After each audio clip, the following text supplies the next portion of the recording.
में फेसबुक के लिए, इंस्टा के लिए, ट्विटर के लिए, पाकिस्तानी सीरियल देखने के लिए हर बेटी बहन के पास टाइम है। और आज घरों में जो तबाही आई है ये पाकिस्तानी सीरियल का नतीजा है हजरत। आज जो लड़कियां खुला का डिमांड कर रही हैं ये पाकिस्तानी सीरियल का नतीजा है। कौन मेरी बेटी कौन बहन नहीं देखती होगी, बल्कि अपकमिंग सीरियल जो एपिसोड आने वाला होता है उसका इंतजार पूरा दिन होता है और पूरा दिन शौहर से लड़ाई होती है उसी पाकिस्तानी सीरियल के नतीजे में। आज जरूरत यह है कि पाकिस्तानी सीरियल पे पाबंदी लगनी चाहिए, उसको खत्म करने की जरूरत है। हर बेटी हर माँ की जिम्मेदारी है कि मुसल्ला बिछाए 1 घंटा 24 घंटे में कुरान की तिलावत करे। जब घर की माँ मुसल्ला बिछा के कुरान पढ़ेगी, जब बेटी कुरान पढ़ेगी, जब बहन कुरान पढ़ेगी, घर में 3 साल की बेटी होगी अपनी अम्मी को देखेगी कुरान पढ़ते हुए, वो भी मुसल्ले पे आके बैठ जाएगी। एक बेटा होगा वो भी देखेगा माँ को कुरान पढ़ते हुए, वो भी आके मुसल्ला पे बैठ जाएगा। जरूरत यह है कि घर के माहौल को दुरुस्त किया जाए, घर में इस्लामी तहजीब कायम की जाए। बात मेरी दूसरी समत में न चली जाए, मुझे खिताब चुके दूसरे टॉपिक को करना था, टच करना था।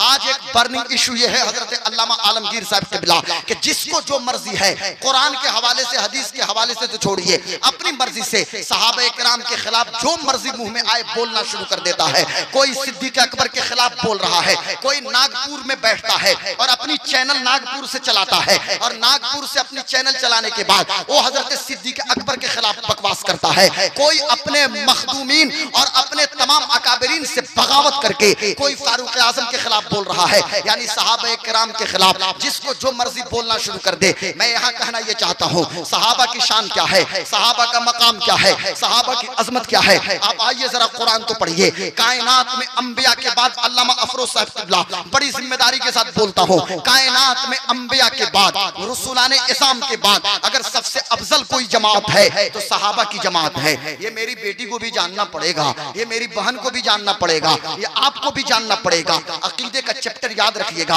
अंबिया और रसूल के बाद सबसे अफजल जमात सहाबा की जमात है। आप क्या नमाज पढ़ के सहाबी हो जाइएगा? मुझे बताइए मौशमीन साहब किबला, आप 24 घंटा ये हमेशा रोजा रखिए, 100 में विसाल रखिए, यानी कभी इफ्तारी और सहरी मत कीजिए, कंटिन्यू रोजा रखिए, मर जाइएगा पर सहाबी नहीं हो पाइएगा। भूखे रहने से मर जाइएगा लेकिन सहाबी आप हो जाइएगा। आप पूरी दुनिया लुटा दीजिए, आप सदका और खैरात में निकाल दीजिए, आप सहाबी बन पाएंगे? नहीं नहीं, सहाबी कहते किसको हैं? जिसने ईमान की हालत में मोहम्मदुर रसूलुल्लाह सल्लल्लाहु अलैहि वसल्लम की सोहबत में अपनी जिंदगी गुजारा और ईमान की हालत में उनका इंतकाल हुआ, उनको सहाबी कहते हैं। अब ये सहाबा जमा है, ये पूरी जमात है जिस जमात के हवाले से अल्लाह कुरान में इरशाद फरमाता है रदियल्लाहु अन्हुम व रदू अन, अल्लाह इस मुकम्मल जमात से राजी है और ये भी अपने अल्लाह से राजी हैं। सहाबा की जमात वो जमात है कि जिस हवाले से कुरान में अल्लाह इरशाद फरमाता है मोहम्मदुर रसूलुल्लाह वल्लज़ीना माअहु अशिद्दाउ अलल कुफ्फार रुहमाउ बैनहुम तराहुम रुक्कान सुज्जदन यब्तगून फज़लन मिनल्लाहि व रिदवाना। ये सूरतुल फतह की आखिरी आयत मुकम्मल पढ़ते जाइए। अल्लाह तबारक व तआला सहाबा की अजमत बयान कर रहा है, सहाबा की शान बयान कर रहा है, सहाबा का मकाम बयान कर रहा है। अब इन सहाबा किराम को देखिए, कुछ लोग फतेह मक्का से पहले इस्लाम कबूल किए, कुछ लोग फतेह मक्का के बाद इस्लाम कबूल किए। अब हिस्ट्री की किताब फैसला नहीं कर सकती है, ये जुमला याद रहे हजरत, चूंकि लाइव टेलीकास्ट हो रहा है और पूरी दुनिया सुनेगी कल जब इसे अपलोड किया जाएगा यूट्यूब पर, इसलिए मैं बड़ी जिम्मेदारी के साथ बोलता हूँ और बाजिदपुर से ये पैगाम देना चाहता हूँ कि इतिहास की किताब से फैसला नहीं होगा हजरत अमीर मुआविया के हवाले से, या जंग जमल और सिफीन की बुनियाद पे फैसला नहीं होगा हजरत अली और हजरत अमीर मुआविया के बीच क्या मामला था। फैसला होगा तो कुरान की आयत से फैसला होगा, इतिहास की बुनियाद पे और तारीख की किताबों की बुनियाद पे हम फैसला नहीं कर सकते। अल्लाह फरमाता है वकुल्लम वअदल्लाहुल हुस्ना, अल्लाह ने तो सबसे भलाई का वादा किया है। जो फतेह मक्का से पहले इस्लाम कबूल किए, जो फतेह मक्का के बाद इस्लाम कबूल किए, अल्लाह ने सबसे भलाई का वादा किया है। अब मुझे बताइए जंग जमल कब हो रही है? क्या फतेह जंग जमल जब हो रही हुई है उस वक्त कुरान उतर रहा था? नहीं नहीं, कुरान तो उतरना उस वक्त बंद हो गया जब मेरे आका रफीक आला की बारगाह में तशरीफ ले गए, जब मेरे आका विसाल फरमा गए, कुरान नाजिल होना बंद हो गया। कुरान मोहम्मद अरबी पे उतरा, जंग जमल बात को हुई है, जंग सिफीन बात को हुई है और कुरान में अल्लाह फरमा रहा है कि अल्लाह ने सबसे भलाई का वादा किया है। सारे सहाबा हक पे हैं और मुस्तफा फरमाते हैं असहाबी कन नुजूम फबिअय्यिहिम इक्तदैतुम इहतदैतुम, all my companions are just like star. मेरे जितने सहाबा हैं सब आसमान हिदायत के सितारे हैं। सहाबा तो आसमान हिदायत के सितारे हैं। अब हमारी जिम्मेदारी ये है कि सहाबा किराम की जिंदगी को देखें। आइए हम हजरत अबू बकर सिद्दीक को टच करने की कोशिश करते हैं। कौन अबू बकर सिद्दीक? अल्लाहु अकबर। हजरत अबू बकर सिद्दीक पूरी जिंदगी जिनका एक नारा रहा, जिनकी तर्जुमानी मेरे इमाम करते हैं बरेली की धरती से कि अबू बकर उठे या बैठे, अबू बकर सोए या जागे, अबू बकर चले या फिरे, अबू बकर सफर में हो, अबू बकर हजर में हो, अबू बकर जलवत में हो, अबू बकर ये खलवत में हो। सिर्फ एक नारा था जिसकी तर्जुमानी मेरे इमाम ने किया कि उन्हें जाना, उन्हें माना, न रखा गैर से काम, लिल्लाहिल हम्द, मैं दुनिया से मुसलमान गया।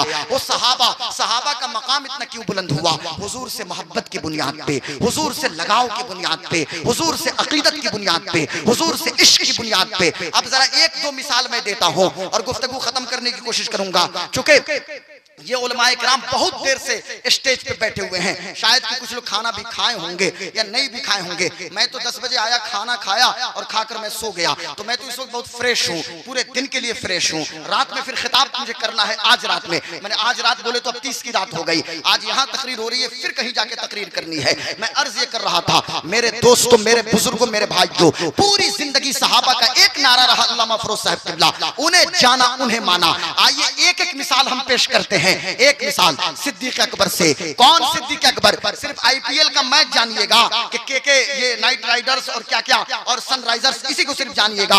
हजरत सिद्दीक अकबर का नाम कौन जानेगा? इनका नाम अब्दुल्लाह है, अबू बकर इनकी कुन्नियत है, लक़ब इनका सिद्दीक अकबर है। हजरत अब्दुल्लाह इब्ने उस्मान जब मैं कहूं तो आप घबराइएगा, ये कौन अब्दुल्लाह इब्ने उस्मान है? ये हजरत अबू बकर का नाम अब्दुल्लाह है, उनके अब्बा का नाम उस्मान है, यानी अबू बकर इब्ने क़हाफ़ा। कौन? अबू बकर। अल्लाहु अकबर। एक बार किसी ने पूछा था, बहुत प्यारी बात है, जरा सुनना मुसलमानों। एक बार किसी ने पूछा अबू बकर से, ए अबू बकर जरा बताइए तो सही, आपको सबसे बेहतर कौन सा काम लगता है? तमाम आमाल में सबसे अच्छा अमल किस चीज को महसूस करते हैं? अबू बकर ने ये नहीं कहा कि मैं खूब नमाज पढ़ूं, खूब रोजा रखूं, तहज्जुद पढ़ूं, कुरान की तिलावत करूं। अबू बकर कहते हैं, अरे प्यारे, जब तूने पूछ ही लिया कि अबू बकर के नजदीक सबसे बेहतर अमल क्या है, तो मेरे नजदीक तो कायनात में सबसे बेहतर अमल यह है कि मुस्तफा सामने हो और हुजूर को मैं देखते रहूं, हुजूर के वद्दुहा जैसे चेहरे को देखूं, हुजूर की वल्लैल इज़ा सजा जैसी जुल्फों को देखूं, कभी मुस्तफा के माज़ागल बसर व मा तगा वाली आंखों को देखूं। अबू बकर कहते हैं कभी हुजूर के यदुल्लाह फौक़ अयदीहिम, जो उनका हाथ है, उस हाथ को देखूं, कभी आका के चेहरे को तके जाऊं। लोगों ने पूछा था अबू बकर सिर्फ वही देखना चाहते हैं? कहा हां, हर वक्त सिर्फ मुस्तफा मुस्तफा मुस्तफा। और हुजूर ने कितना नवाजा है, कितना करम किया है अपने यारे गार पे, और सिर्फ यारे गार नहीं बनाया बल्कि यारे मजार भी बनाया है। वजीरे मुस्तफा है। मौलाना सफीउल्लाह साहब बोलिए, जरा थके नहीं तो बोलिए सुभान अल्लाह जोर से। हाँ, वजीरे मुस्तफा अबू बकर है, वजीरे मुस्तफा हजरत फारूक आजम है। मेरे आका फरमाते हैं हर नबी के जमीन में 2 वजीर हैं, आसमान में 2 वजीर हैं। मेरे जमीन के वजीर अबू बकर और उमर हैं, आसमान के वजीर जिब्रील और मिकाइल हैं। वजीर मुस्तफा अबू बकर, वजीर मुस्तफा हजरत फारूक आजम। मेरे आका ने अपने पहलू में, जहां हुजूर आराम कर रहे हैं, अपने बगल में आपने अबू बकर को लेटाया है और उनके पहलू में उमर आराम कर रहे हैं। मुझे कहने दो कितना करम किया मुस्तफा ने। मुस्तफा फरमाते हैं, ए लोगों, मैंने दुनिया में सबके एहसान का बदला दे दिया सिवाय अबू बकर के एहसान के। मैंने अबू बकर के एहसान का बदला नहीं दिया, कल कयामत के दिन अल्लाह अबू बकर के एहसान का बदला अता फरमाएगा। कितना बड़ा एहसान है, कितना बड़ा एहसान है हजरत सिद्दीक अकबर का। हुजूर फरमाते हैं कि कायनात में अबू बकर से अफजल कोई नहीं अंबिया रसूल के बाद कि जिस पे सूरज निकला। हम खुतबा में सिर्फ सुनते हैं जुमा के दिन, अफजलुल बशर बादल अंबिया बितहकीक अमीरुल मोमिनीन अबू बकर सिद्दीक। यकीनन अबू बकर सिद्दीक हैं। अबू बकर का नारा सिर्फ यही है, उन्हें जाना, उन्हें माना, न रखा गैर से काम, लिल्लाहिल हम्द, मैं दुनिया से मुसलमान गया। कहां कहां से मिसाल हम पेश करें? आइए हम चलते हैं दुआए मुस्तफा।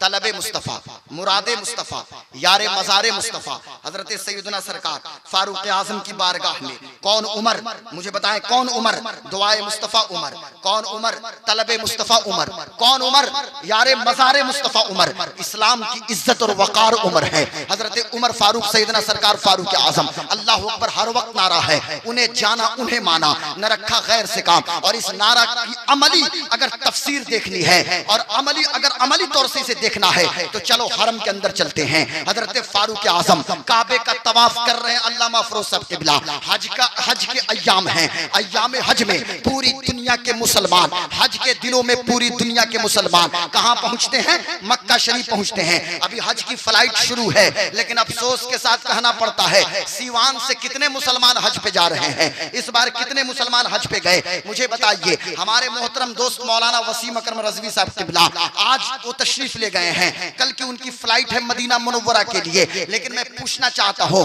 पूरे छपरा से, सीवान से, गोपालगंज से या पूरे बिहार से हज का जितना कोटा है आधी से ज्यादा सीटें खाली रहती हैं, लेकिन गुजरात और महाराष्ट्र में लोग लाइन लगा के खड़े हैं लॉटरी सिस्टम से कि मेरा नाम हज में निकल जाए, मेरा नाम हज में निकल जाए। बिहार के मुसलमानों को क्या हो गया, खासतौर से सीवान के मुसलमानों को क्या हो गया? अगर अल्लाह ने सीवान के मुसलमानों को इतनी दौलत अता फरमाया है कि अगर सीवान के मुसलमान चाहते ना तो बिहार की सारी सीटें फुल हो जाती। लेकिन अल्लामा अफरोज साहब क़िबला सड़क पे जमीन है कि नहीं, रोड पे सड़क के किनारे जमीन है, रजिस्ट्री करा लेंगे, बहुत ज्यादा दौलतमंद हो जाएंगे। कब हज को जाएंगे? जब तवाफ करने के लायक नहीं रहेंगे तब जाएंगे तवाफ करने। व्हील चेयर पे लोग लेकर तवाफ करेंगे। सबसे बुढ़े और बूढ़ी औरतें जो हज को जाती है ना तो समझ जाइएगा इंडिया की होंगी, इंडिया और पाकिस्तान की। पाकिस्तान में तो अभी देख रहा हूँ कि बड़ी तेजी के साथ लोग सफर कर रहे हैं। हमारे भारत और खासतौर से बिहार के लोगों को क्या हो गया, सारा काम करने के लिए पैसा है। हज का दिन है, हजरत फारूक आज़म, बात मेरी दूसरी समत में चली जाए, लेकिन इतना याद रखिएगा जिस तरह नमाज फर्ज है ना, हज भी फर्ज है। हज को याद रखिए, अगर दौलत है तो जमीन की रजिस्ट्री से भी ज्यादा जरूरी है हज करना। दौलत है, हज फर्ज हो चुका है, तो बेटी की शादी से भी ज्यादा जरूरी है हज करना। हाँ, बड़ी जिम्मेदारी के साथ, ये नहीं बेटी की शादी कर ले, हज के बाद भी आके बेटी की शादी कर लीजिएगा, या बेटी की शादी करके हज को जा सकते हैं, लेकिन जाइए, हज फर्ज है तो हज करना है आपको। ये किसने समझा दिया कि किसी दूसरे की बेटी की शादी कर दिया, हज आपने हज अदा कर लिया? भाई ये कौन सा हज? ये जहां भी हदीस शरीफ के अंदर है ना कि अम्मा के चेहरा देखने पे हज मकबूल का सवाब, तो नफल हज का सवाब मिलता है। हाँ हजरत, 70 बार माँ के चेहरे को देखूं, अगर मैं अपनी अम्मा को 70 बार मैं देखूं, अपनी माँ को 140 बार देखूं, मेरी माँ मेरे सामने ही रहे 24 घंटे, बार बार माँ को देखूं। हुजूर फरमाते हैं कि जितनी बार अपनी माँ को देखोगे, आका फरमाते हैं तुम्हें हज मकबूल का सवाब मिलेगा। तो हज मकबूल का सवाब मिलेगा तो नफली हज का सवाब मिलेगा। और जो आप पे हज फर्ज हो जाए अमीरी की बुनियाद पे, दौलतमंद होने की बुनियाद पे, तो आपको यहाँ से जाना पड़ेगा मक्का शरीफ, जाके काबे का तवाफ करना पड़ेगा, सफा मरवा की सही करनी पड़ेगी, मिना में जाके रुकना पड़ेगा, अरफात में ठहरना पड़ेगा, मुजदलफा में रात गुजारनी पड़ेगी, रमीए जमार करना पड़ेगा, आपको रमीए जमार भी करना पड़ेगा, आपको कुर्बानी भी देनी पड़ेगी। ये हाजी साहब मौजूद हैं, हमारे हुज्जाज मौजूद हैं। तो कहना यह है पूरी दुनिया के हाजी इस वक्त मौजूद है मक्का शरीफ में। हजरत फारूक आज़म काबे का तवाफ कर रहे हैं। अब हरम के अंदर उमर इब्ने खत्ताब की आवाज गूंज गई, मुसलमानों का उमर, हमारा उमर, नबी का गुलाम उमर। हजरत फारूक आज़म कहते हैं आपने हजर अस्वद को चूमा और चूमने के बाद आपने कहा ए लोगों गवाह हो जाओ, मैं हजर अस्वद को मैंने क्यों चूमा? आप पत्थर को मुखातब करके कहते हैं मुझे नहीं पता कि तू जन्नती पत्थर है, या इसलिए उमर तुझे नहीं चूमता कि तू काबे की दीवार में नसब है, बल्कि उमर ने इसलिए तुझे चूमा है कि मोहम्मद अरबी को उमर ने तुझे चूमते देखा है। पता ये चला कि जो हुजूर करे वही हजरत फारूक आज़म कर रहे हैं। और हजरत फारूक आज़म ने इस अमल से बता दिया उन्हें जाना उन्हें माना, न रखा गैर से काम, लिल्लाहिल हम्द में दुनिया से मुसलमान गया। यही हजरत सरकार फारूक आज़म रदियल्लाहु ताला अन्हु हैं। आखिरी बात सुनिए और गुफ्तगू खत्म करता हूँ। यही फारूक आज़म हैं, ये बहुत लतीफ चीज है। अल्लामा अफरोज साहब आप भी दुआ दीजिएगा, अल्लामा शमीम साहब जरा सुनिएगा, अल्लामा आलमगीर साहब क़िबला कि हजरत फारूक आज़म सैयदना सरकार फारूक आज़म उमर इब्ने खत्ताब हजरत फारूक आजम जब ईरान फतह हुआ और माले गनीमत मस्जिद नबवी में आया, माले गनीमत का ढेर लगा हुआ है, दुनिया ने अपने माथे की निगाहों से देखा कि हजरत फारूक आजम कुछ ढूंढ रहे हैं, कुछ तलाश रहे हैं। जब किसी ने पूछा आप क्या ढूंढ रहे हैं, क्या तलाश रहे हैं, हजरत फारूक आजम ने फरमाया मैं ये ब्रासलेट ढूंढ रहा हूँ, सोने का कंगन ढूंढ रहा हूँ। यानी गोल्ड का जो ब्रासलेट होता है ना, सोने का कंगन, हाथ में जो कंगन नहीं पहनते, मर्द नहीं पहनेंगे, औरतें पहनेंगी। हाँ, औरतें क्यों नहीं जेवर पहनेंगी भाई, वो तो पहनेंगी ना। मर्द के लिए सोना का जेवर हराम है। हजरत फारूक आजम ढूंढ रहे थे, किसी ने पूछा या अमीर अल मोमिनीन, माले गनीमत का ढेर लगा रहता है, आप बस आखिरी बात और सलाम पढ़ लिया जाए, क्योंकि नींद आपको भी आ रही है और मुझको भी थोड़ी थोड़ी नींद आ रही है तकरीर के दौरान ही, इसलिए उस नींद को भगाइए, थोड़ा सा भगाइए और सलाम पढ़ना है। तो बोलिए तो जरा बुलंद आवाज से सुभान अल्लाह, और जोर से सुभान अल्लाह, हाँ, ताकि पता पड़े कि आप जग रहे हैं। मैं अर्ज कर रहा था, हजरत फारूक आजम ढूंढ रहे थे, किसी ने पूछा या अमीर अल मोमिनीन, या खलीफतुल मुस्लिमीन, आप क्या ढूंढ रहे हैं, इसमें से क्या तलाश रहे हैं। हजरत फारूक आजम ने कहा मैं सोने का ब्रासलेट ढूंढ रहा हूँ, सोने का कंगन ढूंढ रहा हूँ। कहा किसका कंगन, कौन सा कंगन, कहां से कंगन आया। कहा कि ईरान के बादशाह का कंगन आया है। ईरान का बादशाह जब तख्त पे बैठता था तो कंगन सोने का पहनता था, आज मैं उस कंगन को ढूंढ रहा हूँ। लोगों ने कहा या अमीर अल मोमिनीन, आप उस कंगन का क्या करेंगे, आप उसे क्या करेंगे। हजरत फारूक आजम ने कहा कोई जाए सुराका को बुला कर लाए। सुराका इब्ने मालिक इब्ने जोशुम उस वक्त बीमार थे, लोग गए सुराका को बुला कर लाए। अब लोग परेशान हैं, क्या मामला है। फारूक आजम ने कहा पूरा मदीना जमा करो। पूरी पब्लिक इकट्ठा हो गई और पूरी पब्लिक के सामने, पूरे मदीना के सामने उमर इब्ने खत्ताब ने सोने का कंगन हजरत सुराका के हाथों में पहनाया। तब किसी पूछने वाले ने पूछा था या अमीर अल मोमिनीन, आपके सामने कोई मर्द सोने की अंगूठी पहन के आता है, आप उसकी उंगली तोड़वा देते हैं, आप उसे दुर्रे की सजा देते हैं। आपके सामने कोई मर्द सोने का जेवर पहन ले, आप उसे सजा देते हैं, लेकिन आज अपने हाथों से सुराका को सोने का कंगन क्यों पहनाया। तो हजरत फारूक आजम का जुमला सुनो और तारीख पढ़ लेना ताकि पता चल जाए। उमर इब्ने खत्ताब ने कहा हम क्या जाने क्या हलाल है क्या हराम है, हम क्या जाने क्या नाजायज है क्या जायज है। अरे हुजूर सल्लल्लाहु अलैहि वसल्लम ने सुराका के लिए ये बशारत आपने दिया था कि सुराका के हाथों में किसरा का कंगन होगा। आज उमर को ये कंगन मिला है, उमर सुराका को यकीनन पहनाएगा, इसलिए पहनाएगा कि मुस्तफा ने अपनी जबान से सुराका को ये कंगन पहना दिया है। अब देखिए बात क्या है, इसको मैं वाजे कर दूं क्योंकि किसी को समझ में नहीं आएगा, ये बात नहीं समझ में आई ना मेरी बेटियां मेरी माएं बहनें। मसला क्या था ना कि जब हुजूर, इसको पढ़ना चाहिए ना, पढ़ने से इल्म होता है ना। 50 लाख का घर बन जाएगा, गर्मी बढ़ेगी, 1 लाख की स्प्लिट एसी आएगी। क्या बोलते हैं, स्प्लिट या स्प्लाइट, अंग्रेजी मुझको नहीं आती ना, कौन सी एसी है, स्प्लिट। अच्छा विंडो एसी, 50,000 35,000 की विंडो एसी, 60-65 हजार की स्प्लिट एसी।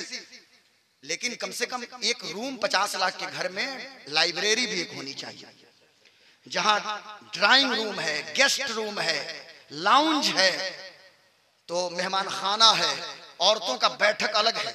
जब दौलत बढ़ती है तो औरतें 10 मिल के बैठ के सिर्फ बातें करती हैं, बातें जितनी लेनी है लेते जाइए। मैं कहना ये चाहता हूं मर्द भी अब कहां पीछे हैं, अब तो मर्द भी औरतों का रोल कर रहे हैं, उनकी भी यही पोजीशन हो गई, वो भी औरतों की तरह, उनके भी पेट में कोई बात नहीं पचने वाली है। मर्दों की भी, कुछ मर्द भी हमको ऐसे मिलते हैं कि जिनकी आदतें खवातीन की होती। मेरी बेटियां मेरी माएं मेरी बहनें माफ करेंगी, 50 लाख का घर हम बना लेते हैं, एक लाइब्रेरी नहीं उसमें बनाते। अरे एक छोटा सा रूम तो बना दो कि कम से कम कुछ किताबें रहें, दीनी किताबें हों, और मुसल्ला भी वहां मौजूद रहे, ताकि जब नमाज सब लोग वहां इकट्ठा होकर पढ़ें। कभी कोरोना का जमाना फिर से अगर लौट गया और मस्जिदों में आना जाना बंद हुआ तो घर में एक जगह तो होनी चाहिए कि जहां मर्द भी नमाज पढ़े और घर की खवातीन भी नमाज अदा करे। अगर अल्लाह ने अता फरमाया है तो घर में एक जगह हो, ये सबकी जिम्मेदारी है, इसको समझ लीजिए। मेरे आका मक्का से मदीना जा रहे थे, हिजरत कर रहे थे अल्लाह के हुक्म पे। ये सुराका भी इस्लाम कबूल नहीं किए थे। मक्का वालों ने ऐलान किया जो मोहम्मद को अरेस्ट करेगा, गिरफ्तार करेगा, हम उसे 100 सुर्ख ऊंट देंगे, 100 सुर्ख ऊंट इनाम में देंगे। जब सुराका चले तो हुजूर ने फरमाया, उनका घोड़ा जमीन के नीचे धंस गया, टखनों समेत, कभी घुटनों समेत, लेकिन उन्होंने इल्तिजा किया तो हुजूर तो रहमतुल लिल आलमीन है, मेरे आका ने इशारा किया, घोड़ा निकल गया बाहर। घोड़ा भी जानता है, हुजूर को पहचानता है। जी, एक सहाबी है ना, उनका घोड़ा बीमार था, उन्होंने इल्तिजा किया, या रसूल अल्लाह मेरा घोड़ा बीमार है। हुजूर ने तवज्जो डाला, घोड़े को अल्लाह ने शिफा अता फरमाया। हिरनी की जबान मुस्तफा समझ रहे हैं, ऊंट की जबान मुस्तफा समझ रहे हैं। मेरे प्यारे आका सल्लल्लाहु अलैहि वसल्लम ने इशारा किया, घोड़ा बाहर निकला। अब मेरे आका ने फरमाया, ये तो हुआ तुम्हारा काम, लेकिन सुन, तू दौलत की लालच में आया है ना, ऐ सुराका याद रखो उस वक्त तेरी क्या हालत होगी जब तेरे हाथों में ईरान के बादशाह किसरा का कंगन पहनाया जाएगा। दुनिया देख रही है कि हुजूर का वतन छूट रहा है। याद रखना, कभी भी मेरे आका की मजबूरियों का मातम मत करना। ये जो कुछ भी हुजूर ने इख्तियार किया, ये इख्तियार है आपका, ये मजबूर नहीं थे हुजूर। मेरे आका सल्लल्लाहु अलैहि वसल्लम के मक्का छोड़ के मदीना जा रहे हैं, अल्लाह का हुक्म था। अरे इख्तियार का आलम तो ये है कि सफरे हिजरत में ईरान को फतह कर रहे हैं और बादशाह के हाथों से कंगन उतार के अपने एक जानिसार के हाथों में पकड़, ये इख्तियार ये है। इसलिए मेरे आका फारूक आजम ने ऐलान कर दिया कंगन पहना के कि हम क्या जाने भाई जायज क्या है, नाजायज क्या है, हलाल क्या है, हराम क्या है। हराम है, पर हुजूर ने सुराका को तो पहनाया है। और सुराका का ईमान देखिए, जब तक ईरान फतह नहीं हुआ था बीच में 2 बार बीमार थे, 2 बार बीमार पड़े, 2 बार शदीद बीमारी हुई, बीमार पड़े। तो एक बार हजरत साद इब्न अबी वक्कास आए, कहा सुराका वसीयत लिख दीजिए अपने बेटों के लिए, अपने बेटों को कुछ समझा दीजिए। तो कहा कि साद कैसी बात कर रहे हो, मैं मर जाऊंगा। कहा कि हाँ ऐसा तो लग रहा है, बीमारी तो बता रही। कहा कि सुन, दुनिया ये सूरज ये चांद सबको फना है, पर याद रखना हुजूर ने फरमाया है जब तक कंगन मैं नहीं पहनूंगा मेरी मौत मुझ तक नहीं आ सकती है। मौत खड़े होकर इंतजार करेगी जब तक कि ईरान फतह न हो जाए और किसरा का कंगन मेरे हाथों में न पहनाया जाए। इसलिए पढ़िए, अपने बच्चों को पढ़ाइए, सीरत तैयबा को आम कीजिए, कुरानी तालीमात को आम कीजिए। हजरत ये अजमत औलिया कॉन्फ्रेंस, मैं तो कारी एजाज साहब का इंतजार ही करते रहा कब तशरीफ लाएं तो मैं सलाम पढ़ूं। तो अब आखिरी बात, चूंकि मुफ्ती अफरोज साहब हमारे गार्जियन हैं, गार्जियन तुल्य नहीं बल्कि गार्जियन ही है, अल्लाह इनको सलामत रखे। आखिरी बात यह है कि हमारे बड़े भाई हुजूर सैयद शबाहत मियां शबाहत हुसैन साहब क़िबला ने आपसे दाढ़ी रखाया। मैं गुजारिश करूंगा कि दाढ़ी के साथ साथ नमाज की पाबंदी करें आप, और दाढ़ी से भी ज्यादा जरूरी है नमाज की पाबंदी। हो सकता है बहुत सा पूरे लोग तो दाढ़ी नहीं रखेंगे ना, लेकिन जो लोग बिना दाढ़ी वाले हैं तो क्या वो नमाज नहीं पढ़ेंगे? पढ़ेंगे ना नमाज। हर बेटी की जिम्मेदारी है, हर माँ की जिम्मेदारी है, हर बहन की जिम्मेदारी है कि अपने घर में ऐसा माहौल बना दे कि फजर के लिए, फजर की नमाज के लिए उसका शौहर बेदार हो। शौहर बेदार नहीं होता, पानी डाल के बेटी उठाए, चलो चलिए उठिए और फजर की नमाज पढ़िए। तो कब वो औरत अपने शौहर को जगाएगी और कब बेदार करेगी? जब खुद भी तो वो नमाज पढ़े, और वो भी अब 2 बजे रात तक ऐसे ऐसे मोबाइल सिर्फ चलाएगी और सिर्फ सीरियल देखेगी, तो वो भी तो खुद सो के 10 बजे उठेगी, तो अपने शौहर को कहां से बेदार करेगी? इसलिए मैं अपनी सारी बेटियों बहनों से कहूंगा, और याद रखिएगा, ये मत समझिएगा कि मेरी सारी बेटियां 10 बजे ये 12 बजे या 10 बजे सो के उठती हैं, ऐसा नहीं है। अल्हम्दुलिल्लाह मैं बहुत सारी अपनी बेटियों को जानता हूं, मुझे इल्म है। एक तो मैं एक डॉक्टर खातून को जानता हूं, वो लेडीज हैं, डॉक्टर हैं, गायनेकोलॉजिस्ट हैं, लेकिन उनकी तहज्जुद की नमाज नहीं छूटती है। अल्लाह अकबर। ऑपरेशन थिएटर में उस वक्त तक नहीं जाती जब तक कि कुरान की तिलावत नहीं करती हैं। और उन्होंने मुझसे कहा था, गुलाम गौस बाबू, मैं महीने में कोशिश करती हूं कि गौसे आजम की निस्बत से 11 अगर हमारे पास औरतें आती हैं, लेकिन गरीब कोई 11 औरत मिल जाए तो 11 गरीब खातून का मैं फ्री इलाज करना चाहती हूं, और फ्री इलाज करने की कोशिश भी करती हूं। ये गायनेकोलॉजिस्ट डॉक्टर हैं। मेरी बहुत सारी बेटियां हैं जो तहज्जुद पढ़ती होंगी, फजर की नमाज पढ़ती हैं, कुरान की तिलावत करती हैं। तो सिर्फ औरतों की जिम्मेदारी नहीं है, ये मत समझिए कि सिर्फ औरतें माएं बेटियां और मर्द क्या करेंगे, सिर्फ मुंह देखेंगे। औरत की जिम्मेदारी है सिर्फ कुरान की तिलावत करने की। मर्दों की जिम्मेदारी है कि हर बच्चा जिसकी उम्र 10 साल हो गई है, 10 साल की उम्र से लेकर क्या हजरत मरते दम तक आप बैठे हैं, चलो खड़े नहीं हो सकते, बैठ के नमाज पढ़िए। बैठ के नहीं पढ़ सकते, इशारे से पढ़िए। हॉस्पिटल में है तो नमाज पढ़िए, जहां है वही नमाज पढ़िए। नमाज की पाबंदी कीजिए। नमाज फजर, जोहर, असर, मगरिब, इशा, ये सिर्फ जुमा नहीं है। कितना है? हाथ उठा के बताइए से। हाँ, 5 वक्त फजर, जोहर, बोलिए फजर, बोलिए फजर, और जोर से फजर, फजर। हजरत आयशा कहती हैं अल्लाह के रसूल सल्लल्लाहु अलैहि वसल्लम ने इरशाद फरमाया, दुनिया और दुनिया में जितनी नेमतें हैं उन नेमतों से बेहतर फजर की 2 रकात सुन्नत है। अल्लाह अकबर। ये खाना पीना, ये बेहतरीन मकान, ये एसी चैम्बर, ये बेहतरीन कपड़ा, ये इमामा, ये जुब्बा, ये खूबसूरती, ये दुनिया की दौलत, ये दुनिया का हुस्न, ये दुनिया का जमाल, दुनिया में जितनी नेमतें हैं नेमतों का शुमार नहीं कर सकते। लेकिन हजरत आयशा कहती हैं मेरे प्यारे सरताज, मेरे प्यारे आका सल्लल्लाहु अलैहि वसल्लम ने इरशाद फरमाया, दुनिया में जितनी नेमतें हैं उन नेमतों से बेहतर फजर की 2 रकात सुन्नत है। सिर्फ फजर की 2। मैंने तो मुफ्ती अफरोज साहब किबला को देखा, जहां रहे मस्जिद से जुड़ के रहे, इसलिए मस्जिद से जुड़ के रहे कि खुद भी पाबंद हो जाएं और अपने मुक्तदीन को भी पाबंद बना दे। हजरत अल्लामा आलमगीर साहब को देखिए, मैं नहीं समझता कि इनकी नमाज कभी छूटती हो। अल्लामा नफीस साहब, मौलाना खुशनूर साहब किबला, अल्लामा शमीम साहब, मौलाना सफीउल्लाह साहब किबला, ये जितने हमारे शोरा खुतबा उलमा ये कोशिश करते हैं कि नमाज इनकी कज़ा ना हो, नमाज इनकी छूटे ना। इसलिए आप भी नमाज की पाबंदी कीजिए। फजर, जोहर, असर, मगरिब, इशा, हुजूर को खुश करना है ना, हुजूर की आंखों की ठंडक नमाज है। हुजूर फरमाते हैं जब मेरी उम्मत में से मर्द या औरत कोई भी जब सजदे में जाए तो सबसे ज्यादा मुझको खुशी हासिल होती है। और एक चीज और मैं आखिर में कह दूं, कोई मेरी बेटी, मेरी बहन, मेरी माँ बुरा ना मानेंगी, मैं जो कुछ भी बोलता हूं एक कॉमन बात मैंने बोला है, ये मेरे घर के लिए भी है। ऐसा नहीं कि मेरे बच्चों की माँ इससे अलग है। मेरी बीवी भी अगर पाकिस्तानी सीरियल देख रही है और फिर वो अब पता नहीं देखती है कि नहीं देखती, वो अलग इशू है। अब यहाँ से कोई खबर वहां ना पहुंचा दे, ऐसे तो नेट के जरिए खबर मिल ही जाती होगी, वो बात नहीं, वो बात नहीं है। लेकिन वो कोई भी बचना होगा, बचना होगा इससे, इन चीजों से अपने आप को बचाइए। और आपकी गोद में जरूरत यह है, मैं मानता हूं कि कोई सुल्तान सलाहुद्दीन अय्यूबी, कोई नूरुद्दीन जंगी तो नहीं हो सकता, लेकिन उनके गुलाम तो जरूर हो सकते हैं। वो माँ थी ना, माँ कि जिस माँ ने गौसे आजम को दूध पिला के बड़ा किया, वो माँ ही थी ना। माँ का मकाम पूछते औरत का मकाम, अरे वो माँ ही है ना कि जिसने गरीब नवाज को पैदा किया। वो माँ ही, हम भी तो किसी माँ के बेटे हैं ना, तो माओं का मकाम तो बहुत बुलंद है ना। मैं देखना चाहता हूं कि जब मेरी बेटी बड़ी हो, उसकी शादी हो, उसकी गोद में जो बच्चा पैदा है वो बच्चा कौम का दर्द दिल में रखता हो। अपने बच्चों को बहादुर बनाना, और माओ और बेटियों बहनों अपने बच्चों को दूध इसलिए मत पिलाना कि बेटा दूध पी लीजिए सो जाइए, नहीं, दूध पीजिए ताकि जगिए और बहादुरी से दुनिया का मुकाबला कीजिए। हाँ, ये बिल्ली और कुत्ते और भूत और शैतान से बच्चों को डराने की जरूरत नहीं है। बच्चों को आप हजरत खालिद बिन वलीद के बारे में बताइए, आप हजरत साद इब्न अबी वक्कास के बारे में बताइए, आप इन बुजुर्गों के बारे में बताइए। तो मैं कहना ये चाहता हूँ मेरे दोस्तों, मेरे बुजुर्गों, मेरे भाइयों, ये बड़ी लंबी गुफ्तगू मेरी हो गई, 2:22 हो गए, गोया कि 1 घंटा में कुछ ही बाकी है। 1 घंटा के करीब 50 मिनट तकरीर हो गई। कितनी देर बोले, कितनी देर? 50 मिनट, मतलब इसलिए नहीं बोलता कि नजराना बढ़ जाएगा, इसलिए बोलता हूं कि 50 मिनट हो गए और हजरत ने इशारा किया तो 10 मिनट बढ़ा। नमाज की पाबंदी, आखिरी ऐलान ये है, आने वाले 10